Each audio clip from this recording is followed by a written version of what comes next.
你是否曾感觉自己对自己来说是个陌生人？你是否注意到每一个沉默的瞬间都会被播客、音乐或用物质性的信息流自动地，几乎是绝望的填满？这种对噪音的无休止的需求是一种症状，一个你一直在忽视的警报。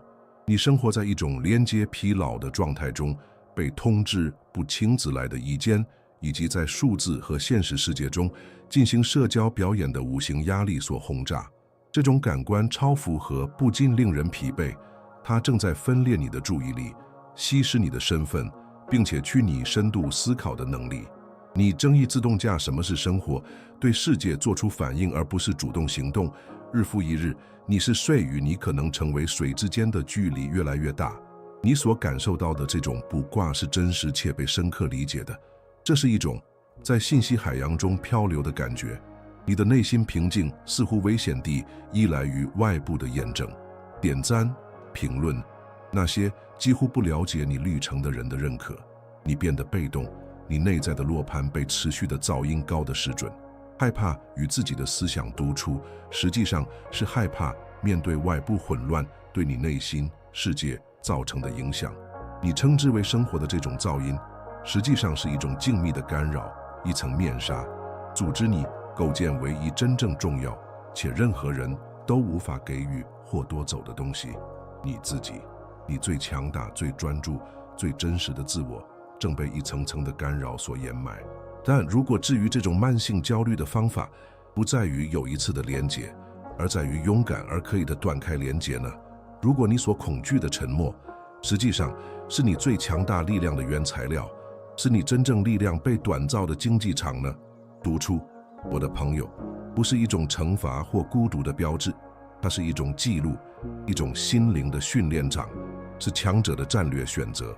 在接下来的几分钟里，我将向你介绍沉积主权的10大支柱，10个世纪的好处，它们将改变你对独处的看法，引导你从混乱的被动状态走向沉积而不可动摇的掌控。准备好开始建造你的内在堡垒吧，这是你的第一步。如果你感觉这个户还在你的灵魂中产生共鸣，并准备好守卫你的精神空间，请宣告你的初步承诺。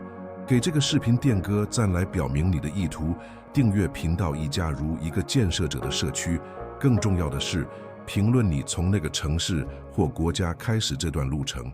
通过这样做，你不仅是在与一个视频互动，你正在将你的决定锚定在物理世界中，标志着你转变的起点。这是你的第一个主权行为，现在就做。你疲惫的解决方案不会来自外部，而是来自一种我们现代文化已经以往甚至要魔化的时间——独处。但不要肤浅地理解它。我提议的独处，不是鼓励的忧郁孤独，而是一种高精度的工具，一种真正的心灵技术，用于内部消准。把它想象成铁匠的作坊，一个你可以退音的地方，不是为了逃避世界，而是为了磨砺你的心智工具，加强你的信念，并修复因外部生活持续冲击而在你情感盔甲上造成的裂痕。这是平息噪音，以便最终能听到自己声音的行为，是与混乱断开连接，以便与你最深层的目标重新连接的行为，将沉默转变为你最强大的战略盟友。要理解这种时间的力量，我们需要从根本上重塑这个概念。我们将一起构建的不是孤独，而是沉积主权。这个词至关重要。主权意味着自治、最高权威。沉积，因为这种权威不需要打仗旗鼓，它是在精密中锻造的。这是关于成为你精神空间中唯一的主人，成为你内在城堡的国王和守护者。这是一种权力的行为，是那些在一个试图不惜一切代价用他人的议程、恐惧和意见来知名你思想的世界里寻求自我掌控的人的可以选择。成为自己的主宰是最终目标，而独处就是你应的这种独立的训练场，一点一滴，一个思想一个思想地政府。这不是一个新想法或短暂的趋势，这是一种古老的智慧，被历史上最伟大的思想家和领袖所实践。罗马皇帝和斯多葛派哲学家马克·奥勒留在他的沉思录中写道：一个人在他自己的灵魂里再也找不到比这更住静、更不受打扰的退隐之处了。他那个时代世界上最有权势的人，明白真正的权力不在于他的军队或他的头衔，而在于他退回内心，以寻找清晰和力量的能力。通过拥抱独处，你不是在鼓励自己，你是在加入一个心智间主事的信列。他们明白，要指挥外部世界，首先必须成为内部世界的主人。你将在你的内在堡垒中建造的第一个支柱，是水晶般的心智清晰。这是独处最根本的好处，是所有其他支柱来建立的基础。在你目前的状态下，你的心智就像一个被信息、意见和刺激的持续风暴所搅动的湖泊，不可能看到湖底，不可能区分什么是真实的，什么只是水面上扭曲的倒影。独处是平息这场风暴的行为，是让水沉淀下来的过程。这样你就可以在很长一段时间里第一次绝对清晰地看到湖底的东西，你真正的价值观，你真实的愿望，以及你应该真正遵循的道路，不受外部世界扭曲的影响。阻碍这种清晰的内心冲突，是你对真空的厌恶，你对无聊的恐惧。你的心智被训练地相信，无所事事就是没有生产力。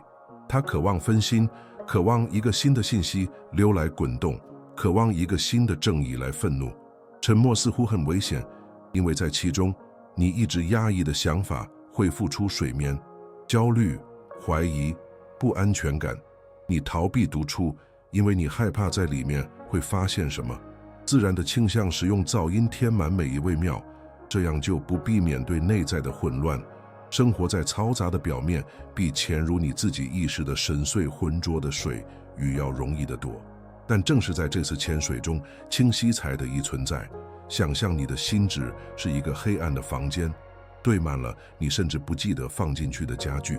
外部世界的持续噪音就像一盏品山灯，疯狂的闪烁，只让你看到混乱的碎片、舞动的影子，而永远看不到房间的真实布局。独处时关掉这盏品山灯，点燃一直单一、稳定、坚固的炸柱的行为。在静谧中，伴随着这注进的光，你终于可以走过房间，识别每一件家具，决定是要留下，什么扔掉，并重新整理空间，使其变得依据、适用且属于你。你不再在黑暗中绊倒，而是开始掌控你的内部环境。通过获得心智清晰，你在现代世界中获得了一种超能力，做出深思熟虑决策的能力。你不再是风中之血，被每一个新趋势或意见所左右，而是成为你船的船长。心智清晰，你能够区分真正的机会和善良的干扰。你用冷静的逻辑评估问题，而不是用被动的恐慌。焦虑减少了，不是因为问题消失了，而是因为你看到他们并为之计划的能力大大增强了。你不再需要外部验证来知道什么对你来说是正确的，因为你的确定性来自一个内在的、清晰而不可动摇的源泉。你的第一个建筑是人物很简单，但不容易。今天照10分钟不间断的时间，关掉一切，没有屏幕，没有声音，没有书籍，只有你和沉默。坐下来，不加评判地观察你思绪的流动，不要试图组织它们，不要试图控制它们，只是想看天空中飘过的云一样观察它们。这是你检查堡垒的第一次行动，这是你在黑暗房间里点燃炸着的时刻，对着10分钟做出承诺。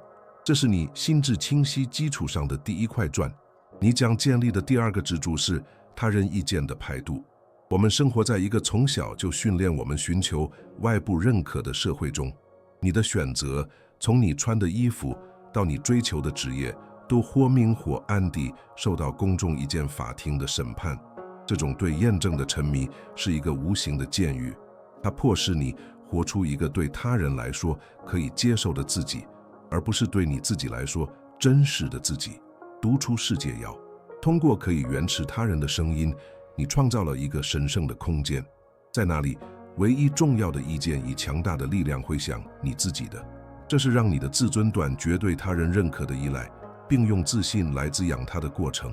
这里的困难在于，社会整合是一种根深蒂固的生存机制，我们的大脑被变成为渴望归属，避免被排斥。征求意见和遵循群体共识看起来安全舒快，你留2行，或者更早的是不咨询任何人就做决定，似乎是一种危险的傲慢行为。你的心智会抗议地狱道：他们会怎么想？如果我错了怎么办？如果我孤身一人怎么办？这个声音是几千年来进化的回声，但在现代世界，它成了一条项圈，阻止你探索自己真正的潜力。与它决裂需要勇气和对自己判断能力的彻底信念。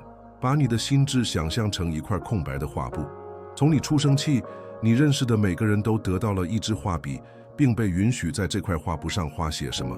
你的父母、老师、朋友、媒体、文化。现在，你的画不是各种不属于你的颜色和笔红的混乱叠加，你几乎看不到下面的原始画布。读出是拿来一种容积，耐心地清击这块画布的行为，这是一个缓慢的，甚至可能痛苦的过程，因为你已经对某些笔红产生了依恋。但通过去除他人的油漆层，你解释了那块纯白的画布，那是你的本质。只有那时，你才能拿起你自己的画笔，开始用你的颜色、你的笔红，创作你生命的杰作。你从这次排毒中获得的力量，是情感上的自给自足。你的内心平静不再是一种可交易的商品，依赖于社会市场的认可。你成为你自己验证的来源。这并不意味着你对反馈变得漠不关心，而是你成为进入你心智内容的最终策展人。你可以听取一个建议，用你已经建立的清晰都来分析它，然后接受或拒绝它，而不会感到内疚或不安全。你在情感上变得自由，因为你的身份不再的压给他人的看法。这种自由具有刺性，并激发了一种寻求认可、永远无法获得的尊重。你的第二个人物是一个信任的联系。在下一个你必须做的小决定中，午餐吃什么？看那部电影？走那条路回家？不要征求建议，不要搜索最佳选择，只咨询你自己，倾听你的直觉、你的第一倾向，并据此行动。相信你的选择，并接受结果，无论是什么。开始在小事上训练自信的肌肉，这样当生活中的大决定到来时，它就会很强大。这是你请计划不得第一个行动。你主权的第三个支柱是加强情绪韧性。人性不是没有痛苦或困难，它是承受冲击、弯曲而不折断并恢复的更强的能力。在一个鼓励你寻求持续舒适并逃避任何负面情绪的世界里，你变得脆弱。而独处则是你心智的健身房。这是一个收空的环境，你可以自愿地将自己暴露于自己思想和情绪的不挂之中。在这里，你训练自己面对内在的逆境，一边当外在的逆境不可避免的到来时，你不会措手不及。你将做好准备，受过训练，并且见人不拔。内在的冲突是我们文化中对有毒快乐的变成。我们被教导，感到悲伤、焦虑或愤怒是谋事出错的信号。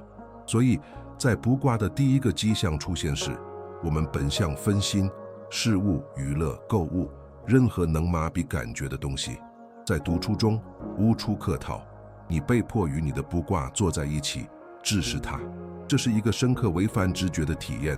你的心智会尖叫着要求逃跑，要求快速解脱。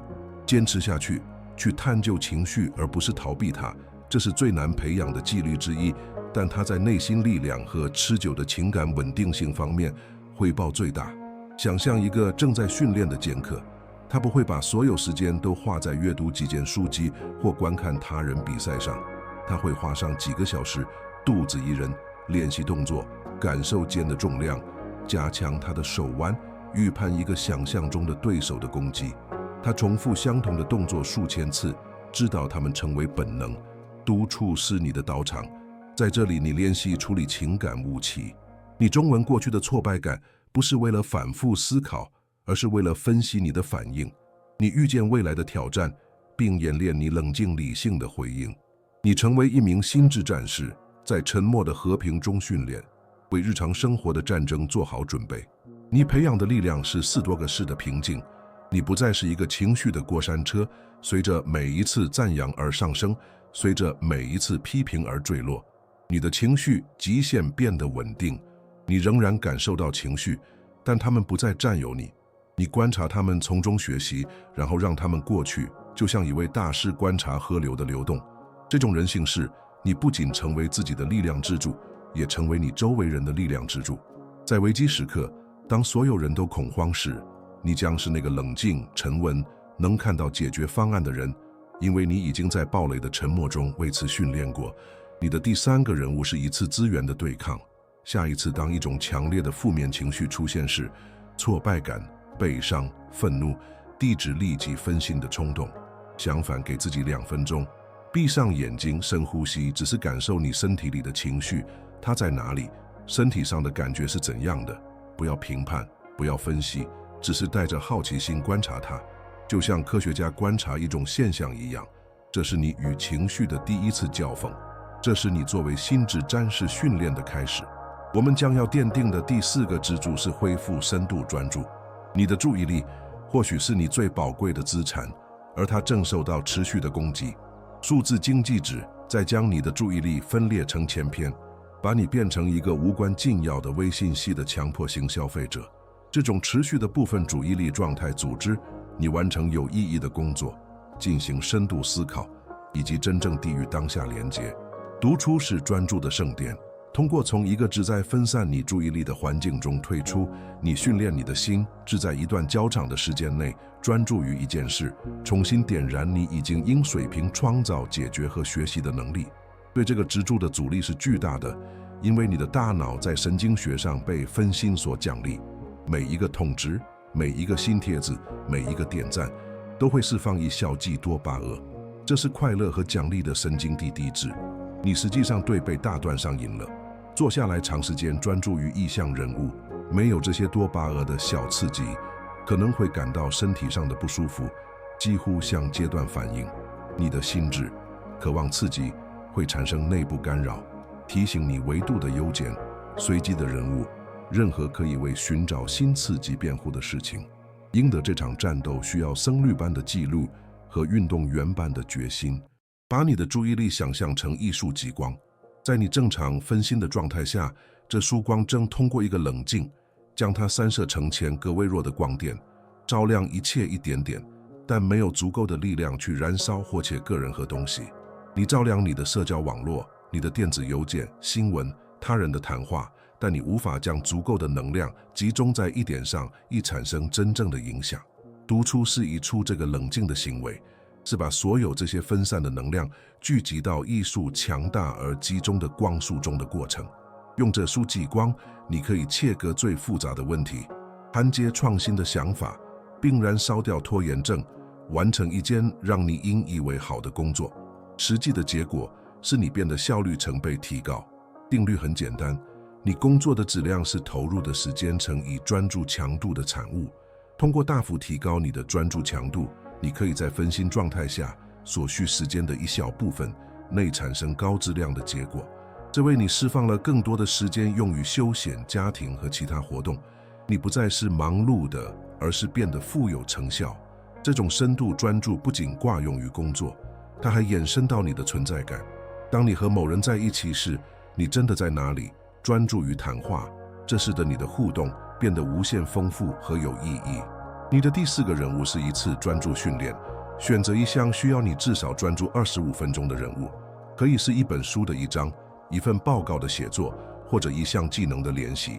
设置一个计时器，在这25分钟内，你唯一的宇宙就是这项人物。关掉手机或把它放在另一个房间，关闭电脑上所有不必要的标签页。如果你的思绪有刺，温柔而坚定地把它带回到人物上，完成一个没有中断的周期。这是你一出冷静并集中你的激光的第一次练习。你堡垒的第5个支柱是激发创造力与创新。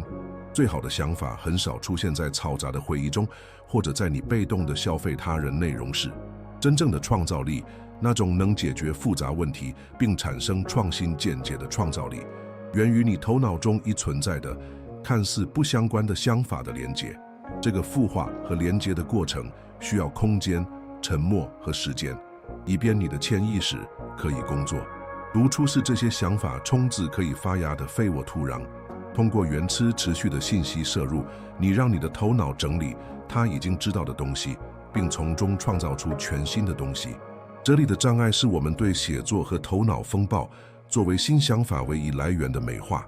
我们被引导相信创新发生在充满活力的会议室和开放的联合办公空间。虽然写作有其地位，但它在完善和执行想法方面更有效，而不是在产生想法方面。在一个群体环境中，显得聪明和有成效的压力常常扼杀最原始和脆弱的想法。害怕说出愚蠢的话，阻止我们探索最奇怪的心理联想，而这些联想往往是天才的摇篮。真正的创造在成为写作努力之前，是一种孤独的行为。想象你的心智是一个伟大发明家的作坊，比如达芬奇或艾萨克·牛顿，他们都以利用读出去的最伟大的突破而闻名。作坊里充满了零件、齿轮、草图和工具，你一生中积累的所有知识和经验。日常的噪音就像有几十个人在作坊里同时说话，移动你的工具，给出建议。在这样的混乱中，不可能创造出任何连贯的东西。独处就是你关上作坊的门，赶走所有的访客。在沉默中，你终于可以把你的零件摊在地上，看看它们如何以新的、意想不到的方式组合在一起，并在没有干扰的情况下构建你独特的发明。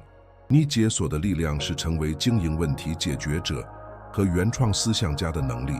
你不再只是会受其他人都在消费的想法，而是开始产生你自己的想法。你成为源头，而不是会生。无论是在你的职业生涯中，在你的个人项目中，还是在你生活的挑战中，这种看到他人看不到的解决方案的能力，都是你变得误解。你学会在深层次上为自己思考，连接看起来遥远的点，并相信从精密中涌现的见解。创造力不再是神秘灵感的闪电，而成为一个你可以有意识地培养的可靠过程。你的第5个人物是安排一次孵化会议，那一个你目前面临的问题或挑战，把它写在一张纸上，然后花20分钟去一个安静的地方，不带那张纸，不带你的手机。你可以散步，坐着，或者只是看着窗外。不要主动思考这个问题，让你的思绪自由漫游，只是把问题保持在你头脑的深处。目标不是在这20分钟内找到解决方案，而是为你的潜意识开始工作，创造空间。这是你关上你作坊门的第1个行动。我们的建设进行到一半，我们稍作停顿。你已经竖起了5个强大的支柱：清晰、排度、人性、专注和创造力。感受这个基础的重量和坚固。如果你感觉到了变化，如果这些想法与你内心的转变需求产生共鸣，那么请知道，这段旅程仅仅是个开始。我有专门的整个播放列表来神化这些概念中的每一个，将这些支柱变成摩天大楼。这是一个简短的消息，一个对那些人真对待这次建设的人的特别邀请。如果需要，暂停一下，探索我为你准备的其他工具，把它看作是参观建筑式的图书馆。下一步，为那些不仅想建造，而且想掌握心智建筑艺术的人准备好了。你路程中将要奠定的第6个支柱是神话自我认知。认识你自己是智慧最古老的解命，但在分心时代却是最被忽视的。你可能知道你最喜欢的球队的统计数据或某个名人的传记，但你上一次探究自己的行为模式、自己的矛盾、自己最深层的动机是什么时候？独处是灵魂的镜子，没有你为他人戴上的面具，没有社交表演，你面对的是最原始、最诚实的自己。正是在这次亲密的相遇中，你发现你真正是谁，而不是你被塑造成的样子。自我认知的障碍是害怕城市的自我评估，保持一个理想化的自我形象，一个方便的忽略我们缺点、恐惧和虚伪的编辑版本，会更舒服。多出去除了路径，在其中，你可能会激起一个你打破的承诺，一次你因切诺而行的事，一个你暗中怀有的偏见。面对这些真相是痛苦的，自然的倾向是退缩，严厉地评判自己，或者更常见的是寻找一种分心来再次掩埋不挂。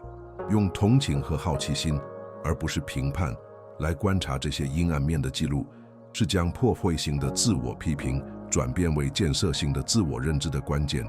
想象你的生活是一艘在浩瀚海洋中航行的船，自我认知是这片海洋的详细地图和你自己船只的使用手册，没有它，你就是在盲目航行。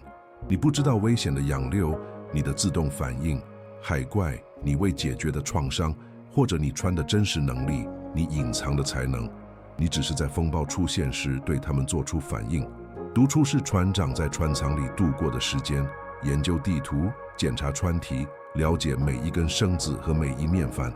他不是在风暴中做这些，而是在港口的平静中。这样，当风暴来临时，他确切地知道该怎么做。从自我认知中散发出的力量是彻底的真实性。当你了解你是谁，包括你所有的光明与黑暗，你就不再试图成为别人。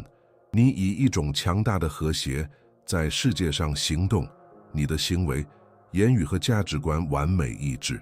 这种真实性是真正自信的基础。你不再需要假装，不再需要担心被发现，因为没有什么可隐藏的。你成为一个完整的人，在此以上是完整的整体。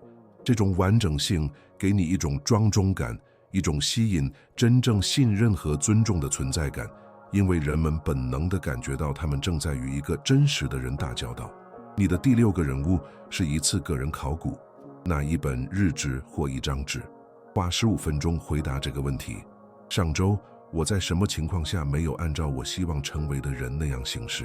不要审查自己，描述情况、你的行为以及你的感受。目的不是惩罚自己，而是简单地将这种模式带到意识的光芒下。这是你的第1次考古潜水，这是照亮地图上曾经黑暗的一部分的行为。用一个寻求理解而非评判的探险家的勇气来做这件事。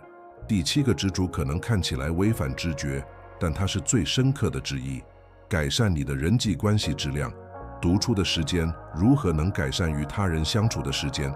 答案在于需求和选择之间的区别。当你害怕都出事，你用别人作为对抗自己的盾牌。你寻求互动不是处于真正的连结愿望，而是处于对分心、验证或填补空虚的需要。这把你的关系变成了交易。当你在自己的陪伴中感到舒适和满足时，你就从这种需求中解脱出来。你开始处于选择与他人互动，带着全然的存在感和真实的连结愿望。这里的冲突是相信社交互动的数量等同于社交生活的质量。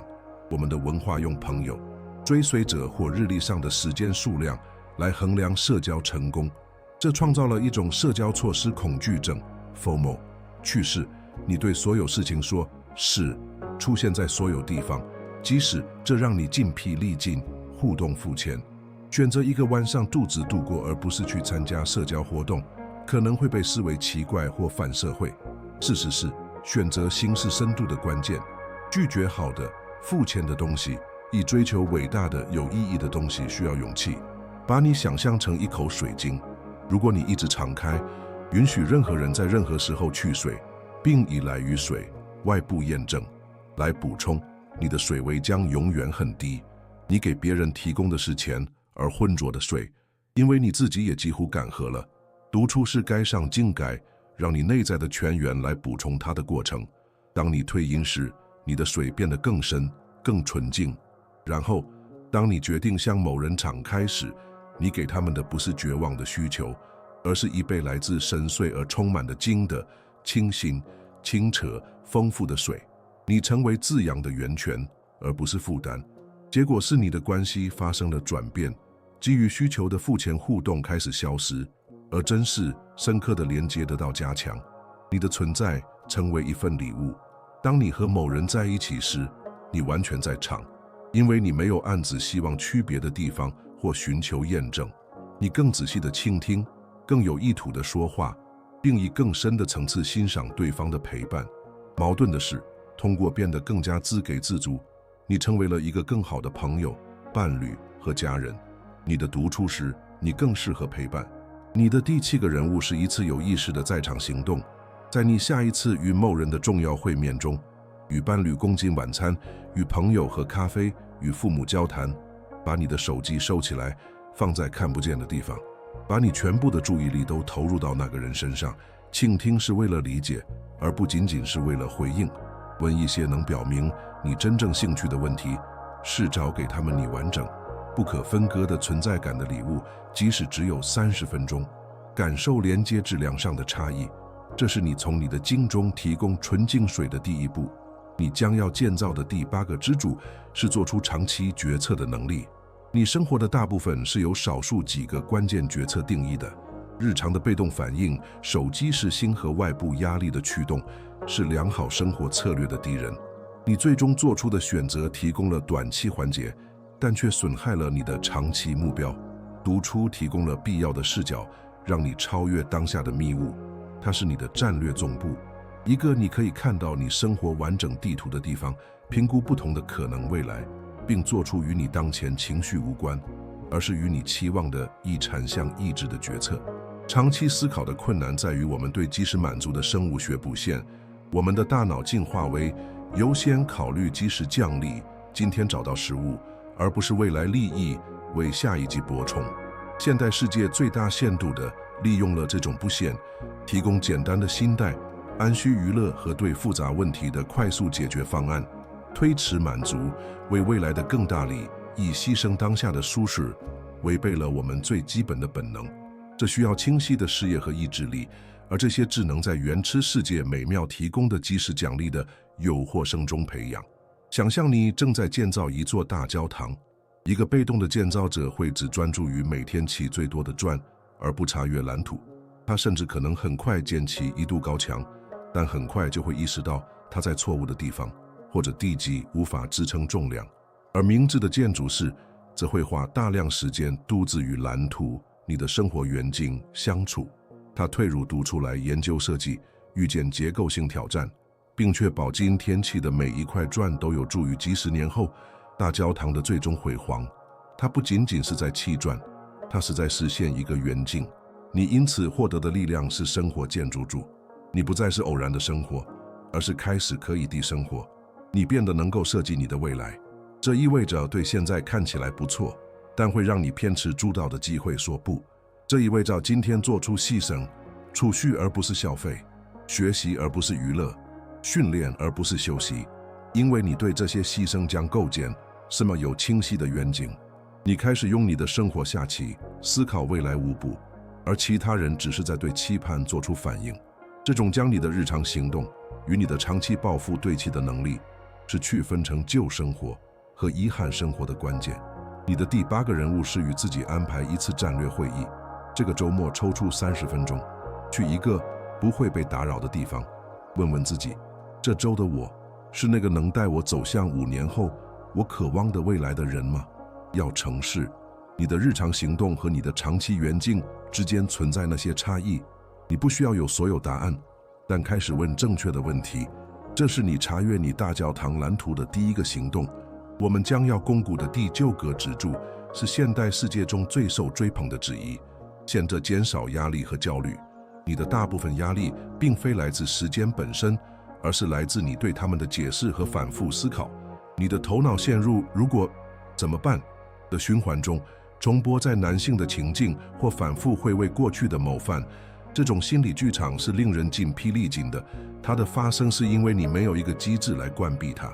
正确时间的读出就像这个过载系统的断路器，它叫你与你的焦虑想法托词认同，观察它们而不被它们拖走，并激活副交感神经系统及你身体的休息和消化模式。冲突在于，当你感到压力或焦虑时，你最不想做的事似乎就是保持安静。你的本能尖叫着让你做点什么，让你动起来，让你分心。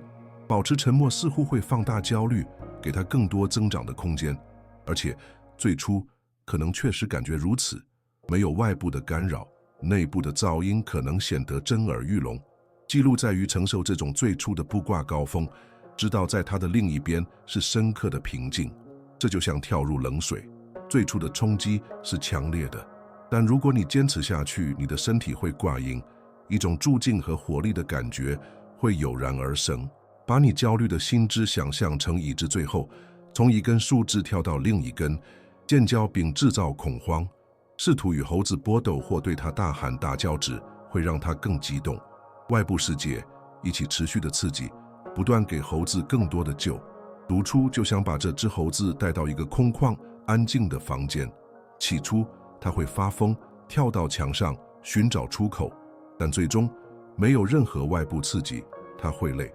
它会坐在一个角落里，也许是第一次变得安静。正是在这种沉默中，你才能最终与猴子分翅。你意识到你不是猴子，你是观察猴子的观察者。这种人世是自由的开始。你征服的力量是内心的平静，不是那种依赖于完美外部环境的脆弱平静，而是你内在期待的，在你内在堡垒中的坚固平静。你培养了安序进入平静状态的能力，只需闭上眼睛，专注于你的呼吸。这并不能解决世界上的问题，但它为你配备了一个冷静稳定的中心来面对它们。慢性焦虑和压力失去了对你生理和心智的控制，你睡得更好，你的健康状况改善，你处理生活挑战的能力称之书籍增长，你成为风暴中心的驻景之言。你的第9个人物是一次减压练习。下一次当你感到被压力淹没时，不要拿起手机，相反，找一个可以独自待上5分钟的地方，闭上眼睛。不要试图停止你的想法，而是将你100%的注意力集中在你呼吸的身体感觉上，感受空气从鼻子进入，充满你的肺部，然后呼出。这样做5分钟。每当你的思绪又吃到那只焦虑的猴子身上时，温柔地把它带回到你呼吸的锚点上。这是你平息猴子的第1个行动。你沉寂着泉的第10个，也是最后一个支柱，是培养个人灵性。在这里，灵性这个词不一定只有组织的宗教，而是至于比你自身小我更大的东西的连接。它可以是自然、宇宙、一种使命感、共同的人性或上帝。在一个专注于物质和肤浅的世界里，人类经验的这个维度常常被猥琐。独处是通往这个维度的门户。通过平息小我和日常生活的琐碎要求，你为敬畏、感恩和对生命重大问题的沉思创造了空间。我为什么在这里？我的目的是什么？我如何服务？主要的障碍是现代文化的圈入主义和对无法衡量或量化的事物的卜卦。谈论灵性可能显得模糊、不科学或令人尴尬。你自己的智力可能会抗拒，要求证据和逻辑来解释属于知觉和直接经验领域的事物。此外，快节奏、以目标为导向的生活让我们几乎没有时间或精力去沉思。但有下一次甚至比但有你存在的目的更容易。独处要求你暂停评判，并向一种超越纯粹理性的知识形式敞开。想象日常生活，就像生活在一个繁华的城市，尤其摩天大楼、交通和人造灯光。你如此沉浸在城市的喧嚣中，以至于忘记了你头顶上有一片星空。由于城市的光污染、小我和社会的噪音，你从未见过它。独处就像去遥远的沙漠或山顶旅行，远离城市所有的灯光。